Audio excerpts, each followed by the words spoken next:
joining us today. I am happy to highlight the key initiatives within the Ministry of National Security budget for 2024-2025. Our ministry's goal is to ensure that Bermuda remains a safe and secure community, and this budget is a testament to our dedication to achieving this goal. Our total operational budget for the upcoming fiscal year is $137,759,000, with an additional $8,160,375 dedicated to capital funding. These figures represent a strategic investment in our personnel, our infrastructure, and technology across all departments within the ministry.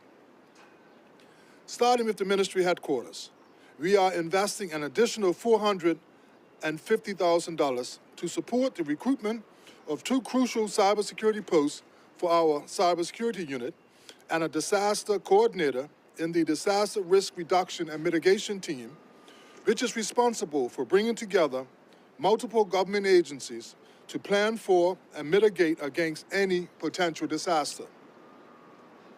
Moreover, as promised in the throne speech, we are launching a uniformed services training program to prepare candidates for service in our uniformed branches, ensuring we have a pipeline of capable and ready personnel. The Royal Bermuda Regiment is set to receive just over $8,827,000 plus $949,000 in capital funding. This funding will facilitate the construction of a Coast Guard shed and the completion of a hurricane preparedness shelter, which will significantly enhance our disaster response capabilities. The Bermuda Police Services allocation is just over $64,837,000, with an additional $1.6 million for capital projects. This capital allocation for the Bermuda Police Service will allow the government to keep its promise to provide the funding to refurbish the police headquarters here in Prospect, which is in need of crucial repairs. As you can see behind me, repairs are already underway, and the Ministry of Public Works is assisting with this project. Our investment in the Bermuda Police Service will enable the recruitment of 30 new police officers to fill vacant posts, fund essential upgrades to the police headquarters at Prospect, add to its vehicle fleet and IT infrastructure. These measures will ensure that our police service remains equipped to protect our community. Our Customs Department will receive funding of over $18 million in 2024-2025. Part of this funding will be used to fill 20 critical posts that, when filled, will enhance security at our ports through improved cruise ship enforcement, export control, and compliance. The Department of Corrections will receive over $25 million for operational costs and $1,960,000 for capital improvements. This funding includes allocations for recruiting 36 new officers, integrating the Right Living House treatment program into our department operations, and funds for vital infrastructure and security upgrades across our facilities. Lastly, the Bermuda Fire and Rescue Service will receive nearly $17 million for operations and just over $3.5 million in capital funding. This funding will support the recruitment of 15 new firefighters and the purchase of 4 new trucks that are being specifically designed for the Bermuda Fire and Rescue Service team at the Al-F. Wade International Airport. These new trucks will replace aging trucks and greatly enhance our emergency response capabilities at the airport. When you combine the recruitment plans of all of our uniform agencies, it means more than 100 positions will be needed, providing opportunities for Bermudians looking to start a career within our uniformed services. In conclusion, this budget indicates the government's dedication to the safety and security of Bermuda and its citizens. Through these funding allocations, we are strengthening our national security infrastructure and ensuring that we remain prepared and resilient in the face of any challenges to the stability of our country. Thank you. I'll now hand it over to Colonel Branch. Colonel? Thank you. Good morning. I'm pleased to be joining my colleague, the Minister of National Security, the Honorable Michael Wade Weeks, JP MP, to highlight the details of the upcoming 24-25 budget for the Ministry of Public Works. The operational budget consists of $77.3 million. The capital budget consists of $56 million. This figure reflects an increase of $2.1 million over the previous year, reflecting the 2.5 negotiated salary and wage increase, while underscoring our indication a year ago that this year's budget would be the same as last. This decision creates an environment to produce a balanced budget. It was not an easy process, as most departments desired increases in their budgets. That said, there was room to increase the capital expenditure budget to allow for the addressing of some of the more critical infrastructure needs of the country. The two most pressing issues are the state of our roads and affordable housing. Our roads, as we all know, are the lifeline of Bermuda, connecting businesses, individuals, and the entire community. Recognizing the deterioration condition of our public roads, we are committing a significant amount of money to road restoration. With an increase to our road paving budget now standing at $5 million, we aim to address the pervasive state of our roads head-on. This investment more than doubles our capacity to improve road conditions and set out a plan to address not just potholes, but the deteriorating state of the roads generally. However, I must temper expectations with realism. The journey to smoother roads is a marathon, not a sprint. Part of our long-term strategy to improve our roads involves the acquisition of a new asphalt plant and equipment, which is crucial in supplying the material that we need to repair our roads. This investment will improve how we approach road maintenance, enabling more frequent, efficient, and cost-effective operations. We anticipate the plant to be fully operational within 6 months, marking a significant milestone in our roadwork initiatives. At present, I'm pleased to confirm that Eastern Asphalt Plant is back in operation, and we have been purchasing asphalt from them to address the pothole issues. We will continue to do that, as well as purchasing asphalt to continue the permanent reinstatement of our roads. Turning our attention to the other pressing issue, affordable housing. The Ministry is pleased to announce an additional $10 million allocation to the Bermuda Housing Corporation. This boost in funding for the BHC is a critical component of our strategy to alleviate the housing challenges faced by many Bermudians, worsened by the escalating cost of living. Our goal is to expedite the availability of affordable homes, with several projects already underway, by expanding the private sector rental program.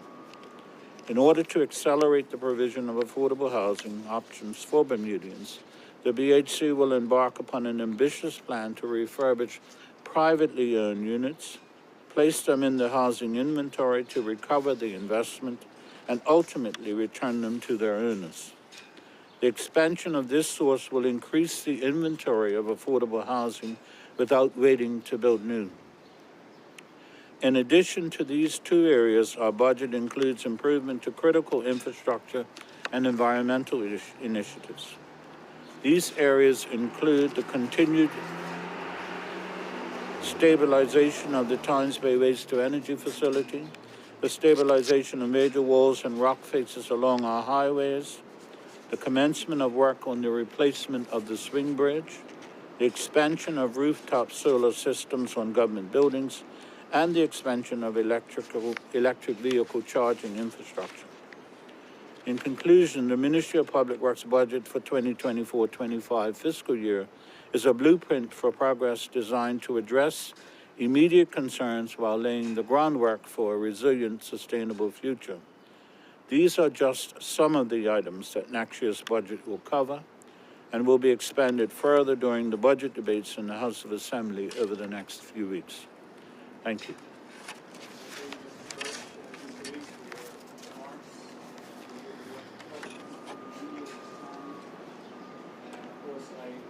We'll have to urge media friends to keep questions to the budget. Start.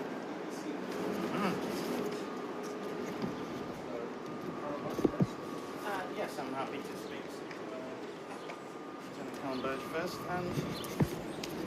One thing you just, I go straight in on something you just said before going around that. You said BHC will refurbish privately owned units and return to owners. Now, previously you said there'd been an issue with government refurbishing units that were privately owned or something along those lines, and then the owners thinking, oh, this is nice, I want to get it back. And what kind of protections will be in place both to the taxpayer and to the project that the money spent on refurbishing private homes will result in more affordable housing? Okay, two separate issues. Okay. The issue that we've been having challenges with over the years is getting vacant and derelict properties that private sector owners own to allow us to rehabilitate them. That's been the challenge.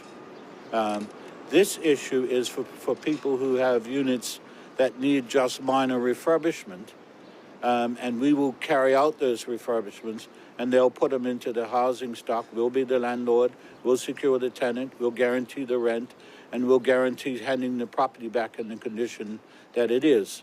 What this is designed to do is to remove the burden from landlords, landowners, to be landlords. That's been a part of the major issue for them withdrawing property from the rental stock, having to deal with tenants and all the attendant problems that come with that. We will take that on, provide them with income guaranteed, and manage the property, but also increase the housing stock overnight, depending on the interest. I can tell you that as a result of the announcement in the budget last week of an additional $10 million for this, the interest at the Housing Corporation has been increased exponentially. They've been working on a project over the last year or so. And so we have about 19 people that are ready to go at the moment. We just didn't have funding. Now that we have funding, we'll proceed with those. And I suspect others, as a result of this publication, will come on board as well. 19 property owners. Yes. Essentially 19 properties could come online. And just to know the nature of the deal, how long does Public Works, does government have that property? That'll be negotiated based on how much money we spend renovating it, as well as a grace period after that, so that we're not coming to the end of the financial commitment for reimbursement and then having to turn the property back over. We're hoping that once we get past the stage of reimbursement to the government for the renovations, that the arrangement is so attractive that they'll want to continue it.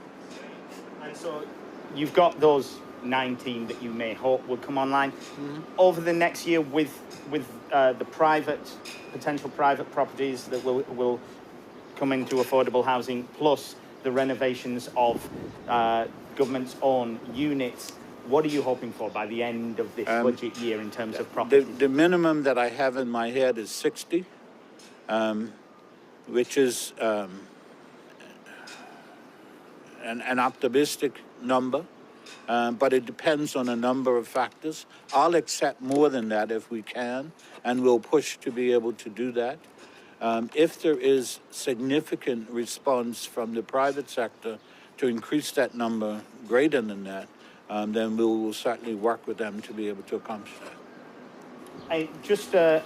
One off-the-cuff comment within the budget that you had spoken about previously in the replacement of Swing Bridge. You Yep. said there have been some issues of property ownership there. Are they still?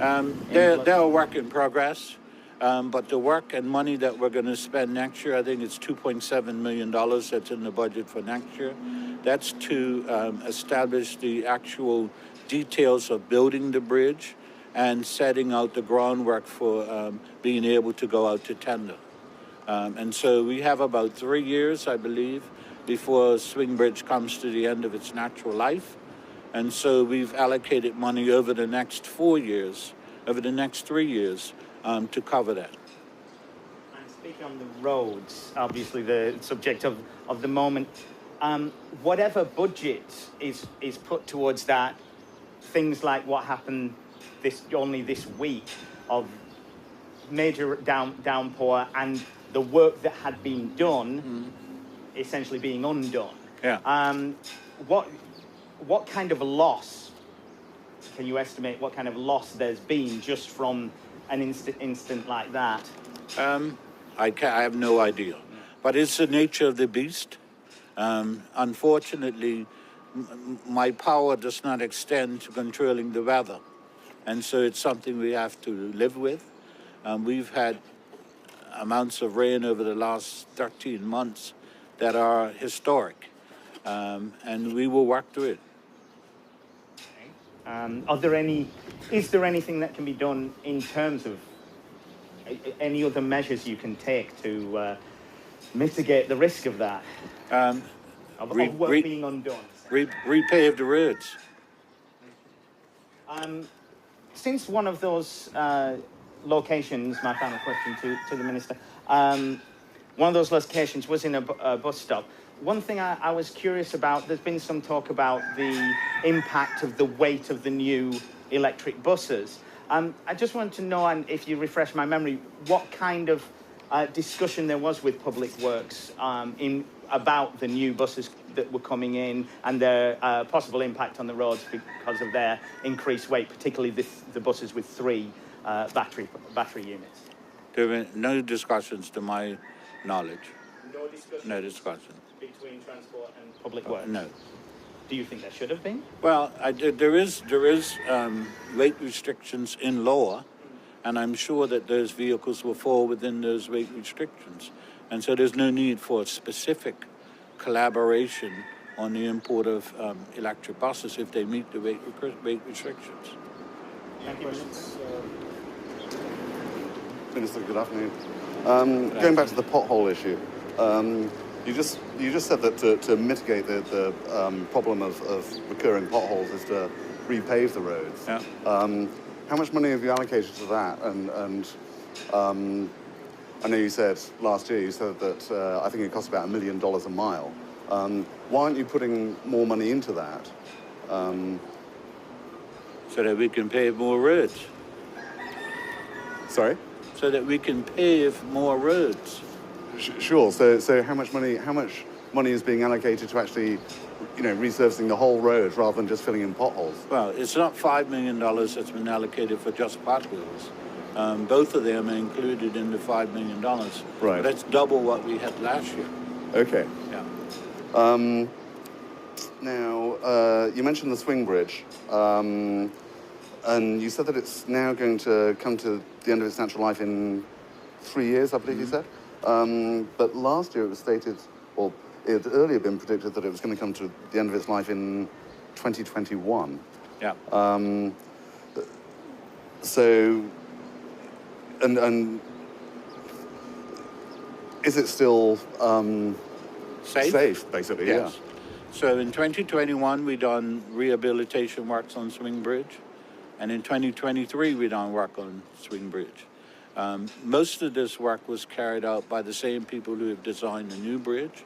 And so we've been able to extend its life for 3 years. But the indications is that you will not be able to extend it any further. And that's why we're taking steps to provide funding for Swing Bridge. The aim was to try and do both bridges together because that's cheaper, but the funding's not there to do that. So we're doing Swing Bridge, which is the most critical. Yeah, I was going to ask about Longboat Bridge. Cambridge. Yeah. So what's happening? What's the status of that right now? That is on pause until funding is available. So no, We not even likely any- will replace the Bailey bridges that are currently there. There's an assessment being done on them at the moment to see if that we don't think that they will last 3 years, so it may be worth the investment to buy new. But do you think there seems to be a theme here in that it's there seems to be constant band-aid solutions? I know during his budget speech last week, the Premier said that conventionally, countries would spend normally between 2% and 4% of their budget on infrastructure. Yeah. And Bermuda hasn't been doing that for, I think it's done it once in the last 2 decades. Do you think that's, the problems we have now are because of the, perhaps a short-sighted approach that both governments, the OBA and the PLP, have taken in the last 20 years and just sort of Absolutely. gotten by with band-aid solutions? Absolutely. I think that there is a requirement to spend money on infrastructure, as was indicated in the budget speech. But if you do not have the funds, then you don't have a whole lot of options other than to do what we've been doing. Yeah. One final question, Minister. As the Minister, you're in charge of the Ministry. You get given a budget every year. How much say do you personally have in how that money is allocated? Do you sort of think, right, okay, we've got to spend more on roads this year, or housing, or whatever, or is it because at the end of the day, if people are complaining about the roads, you're the one who's sort of next on the block, or heads above the parapet. You're absolutely correct, and so ministers have a full say in how their budgets are presented and what they consist of. In the case of Public Works, we have department heads who basically lead on that, and I've indicated to them that I could do it, but that's really not my job. They come up with the budget, and in this case, it was over the limit that we had last year, and so they were sent back to redo the budget. I'm quite happy to carve out to get to the number that we need, but I think it's much more productive to engage the people that are involved in the process to be able to say, I'll give up $2 million, and someone else will give up something to get to the number that we need. The key, though, is that in this ministry, because we have the number 1 and 2 issues in the country, roads and housing, we get more money than everybody else. And that is as a result of, I know that the Premier gets all of the same complaints I get about my ministry, but you multiply that by 10, because he gets all the other ministries as well. And so when I go and ask for additional money for either one of these 2 subjects, it's an easy sell because he's well aware of the challenges that the country is facing. Thank you, Gareth. Thank you, Minister Birch. We'll invite questions for Minister Weeks next, starting with the Royal Gazette. Minister, good afternoon. Good afternoon. I just wanted to talk about staffing and in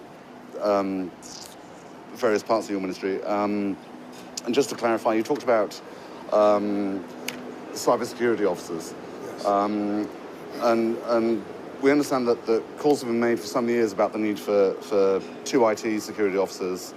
And have those posts been created? And the posts that you just mentioned this morning, are those additional posts? Or so exactly how many, by how much is the IT security team going to be increased?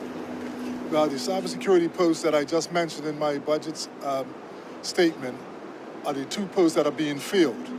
But I think we have created 4 cybersecurity posts, so we'll do 2 this fiscal year, and hopefully we'll do 2 in the next fiscal year.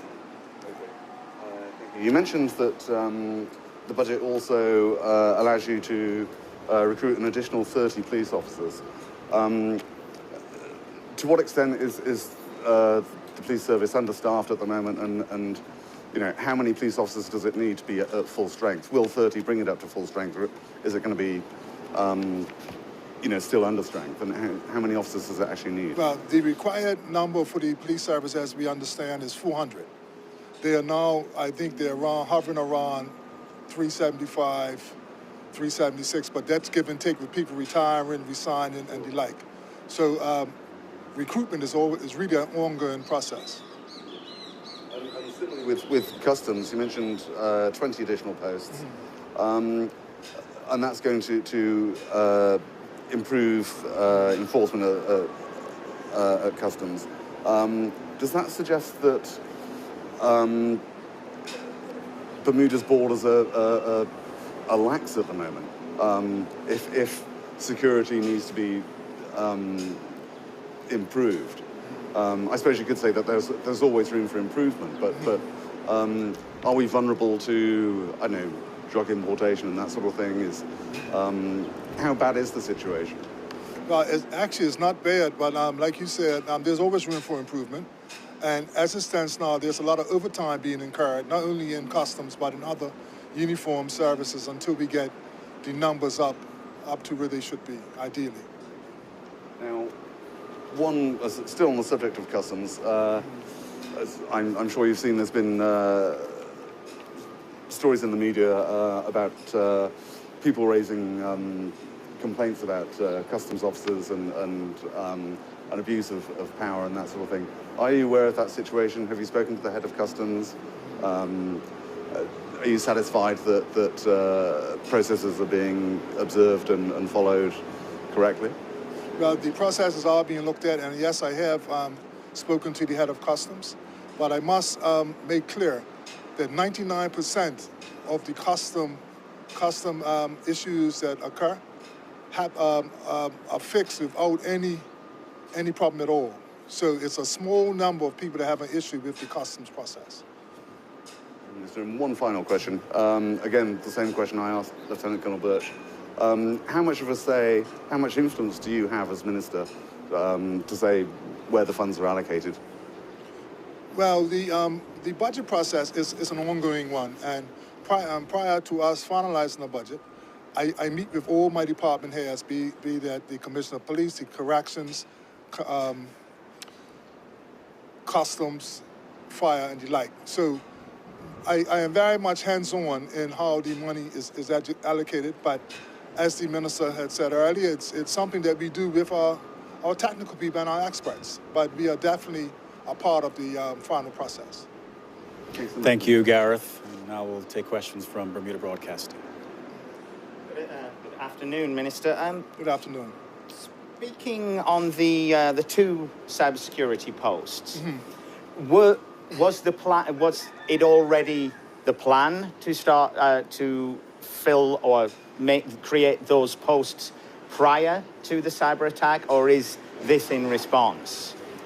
Well, actually, the posts were created in the last fiscal year, 2022, 2023, I believe. But they were not filled. But they were not filled, but they're being filled this year, yes. They are being filled. I think, have you started the process of putting out the Yes, we started the process. Okay. Yeah, So when are you hoping to have those two roles filled? Very soon in the new budget year. I don't want to put a date on it, but very soon. The process already started. Okay. And also, you've spoken about 30 new police officers. We didn't mention the implementation of the Uniformed Services Training Program, to improve Bermudian readiness for the uniformed services, end quote. So what's happening with that program? When will that program start as such? Well, that program, we are kind of excited about it starting early in the new fiscal year. So again, I don't want to put an exact date on it, but it will be started early in the new fiscal year. You say first quarter, second quarter? First quarter, hopefully. First quarter of the new fiscal year. So obviously, the plus 100 plus the 100 plus jobs under national security. How far the pool are you going to be looking for? Because obviously you'll be filling some jobs from Bermudians. You'll reach out to the UK, US, Caribbean. How wide a net are you putting out there? Well, we are advertising for the post, and nowadays, as you can imagine, it goes globally. But as always, it's Bermudians first. So if we get the required number of Bermudians, but that's where we start.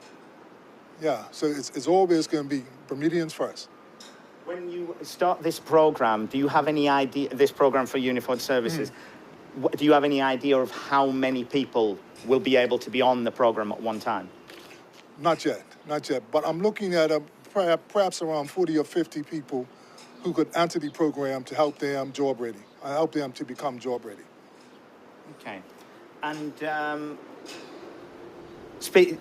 prior to this budget, we were given the impression, but you can correct that if that's the case, that the CCTV, the next phase of CCTV would be in this budget year, which would be the implementation of the speeding cameras, or at least purchase and start installing. Has that been delayed? It's been pushed back a little, yes, because once we get the CCTV installed, we have to work out the kinks and make sure that it's up and running. And once all the kinks are worked out, then we will be going on to phase 2, which are the speed cameras. But you were already installing this round of CCTV, yes. And you would have known that there were kinks to work out. But this year, we were expecting that to be part of the budget. Is an acknowledgement, okay, this was one of the things we had to think. We have to push away to get a balanced budget as such. No. Yes, we do know that there are kinks in any kind of construction that we do, but there are some hidden costs, right? I.e., the asphalt plan that was done affected us implementing the CCTV. There are some other things that came into us putting the CCTV plan into place, and it's moving along okay now. So once it's all up and running, hopefully in the next month or two, then we'll work out the kinks, and then we go on to phase 2. Is it still set to the first phase to come online by the end of April, or has there been any change to that? Just around that time, April, yeah. Okay. Any further questions for the Minister? One further question. Obviously, it's still in people's minds. You've mentioned the wanting to fill those cybersecurity roles. It's still in people's minds more than 4 months on from the cyber attack, and still not a lot of information in the public. Are you able to share any more information about what happened in September and what happened to the privacy of local data? I'm not able to share anything at this moment, but I will reiterate, like the Premier had said, that in the Parliament we will be doing a joint select committee that will get together to fully investigate what happened during the cybersecurity, and the results of the investigation will be made public. Is there a date on that? I can't give that date. I don't know. Thank you, Thank you, Minister. Gary. Thank you. Thank you very much, Gary and Gareth. And thank you to Ministers Weeks and Birch for your presentations, your remarks today. And that concludes today's media briefing. Thank you.